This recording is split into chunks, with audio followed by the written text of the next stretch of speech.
হানি পালোৱান YouTube চেনেলত এটা নতুন ভিডিঅ'লৈ আপোনালোক সকলোকে পুনৰবাৰ স্বাগতম জনাইছোঁ।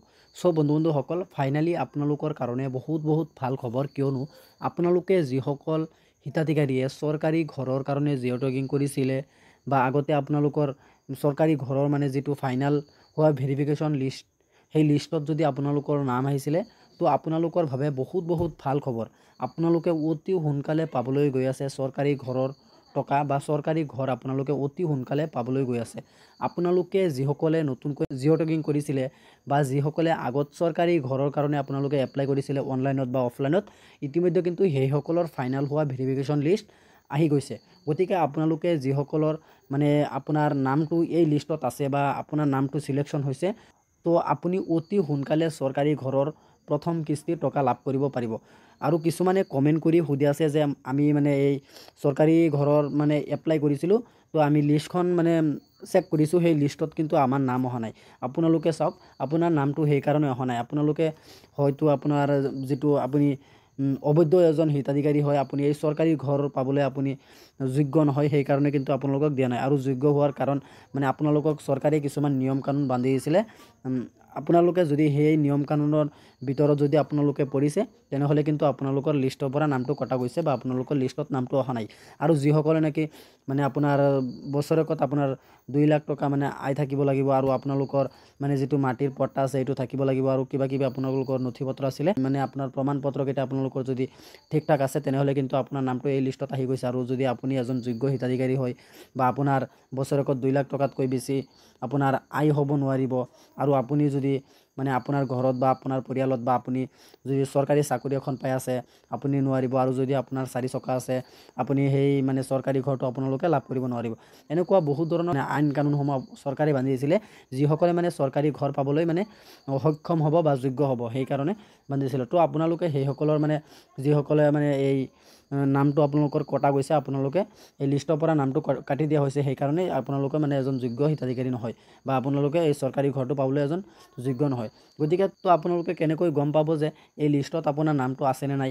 আপুনি আপোনাৰ মোবাইল ফোনৰ জৰিয়তে আপুনি কেনেকৈ চেক কৰিব পাৰিব?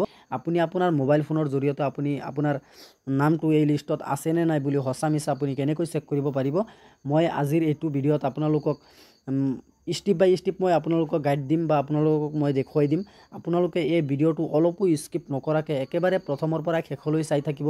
আৰু এই ভিডিঅ'টো আপোনাৰ লগৰীয়া বন্ধু বান্ধৱীসকলক হোৱাটছআপত, ফেচবুকত বা ইনষ্টাগ্ৰামত আপোনালোকে শ্বেয়াৰ কৰি দিব, যাতে সকলোৱে এই ভিডিঅ'টো চাই চৰকাৰী ঘৰৰ কাৰণে আপোনালোকে এই লিষ্টখন কেনেকৈ চেক কৰিব পাৰিব, আপোনাৰ নামটো এই লিষ্টত আছেনে নাই। তো মই আপোনালোকক ভিডিঅ'টোত ষ্টেপ বাই ষ্টেপ দেখুৱাই দিম। তেন্তে বলক আমি ভিডিঅ'টো আৰম্ভ কৰোঁ। তো বন্ধুসকল, আপোনালোকে এই চৰকাৰী ঘৰৰ ফাইনেল হোৱা ভেৰিফিকেশ্যন লিষ্টখন আপোনালোকে চেক কৰিবলৈ হ'লে পোনপ্ৰথমতে আপোনালোকৰ এইটো ৱেবছাইটত আহিব লাগিব। আপোনালোকে এইটো ৱেবছাইটৰ লিংক মই এইটো ভিডিঅ'ৰ ডেছক্ৰিপশ্যনত দি দিম। আপোনালোকে তাতে ক্লিক কৰি এইটো ৱেবছাইটত আহিব। অহাৰ পিছত আপোনালোকৰ সন্মুখত এনেকুৱাকৈ ইণ্টাৰফেচটো অ'পেন হ'ব। এনেকুৱাকৈ ইণ্টাৰফেচটো অ'পেন হোৱাৰ পাছত আপোনালোকে প্ৰথমতে ইয়াত চাব যে এইটো চৰকাৰৰ তৰফৰ পৰা ৱেবছাইটটো মানে চেণ্ড কৰা হৈছে, ন'টিছ কৰা হৈছে। তো আপোনালোকে এইটো চৰকাৰৰ তৰফৰ পৰা গভৰ্ণমেণ্ট হয় এইটো ৱেবছাইটটো। আপোনালোকে এইটো ৱেবছাইটত আপোনাৰ মানে যিটো ফাইনেল হোৱা ভেৰিফিকেশ্যন লিষ্ট আছে, সেই লিষ্টটো আপোনালোকে চেক কৰিব পাৰিব। আৰু বিভিন্ন ধৰণৰ আপোনালোকে চৰকাৰী ঘৰৰ মানে কাম কাজ আপোনালোকে ইয়াত কৰিব পাৰিব। চাওক, আপোনালোকে প্ৰথমতে physical progress reports, final progress reports.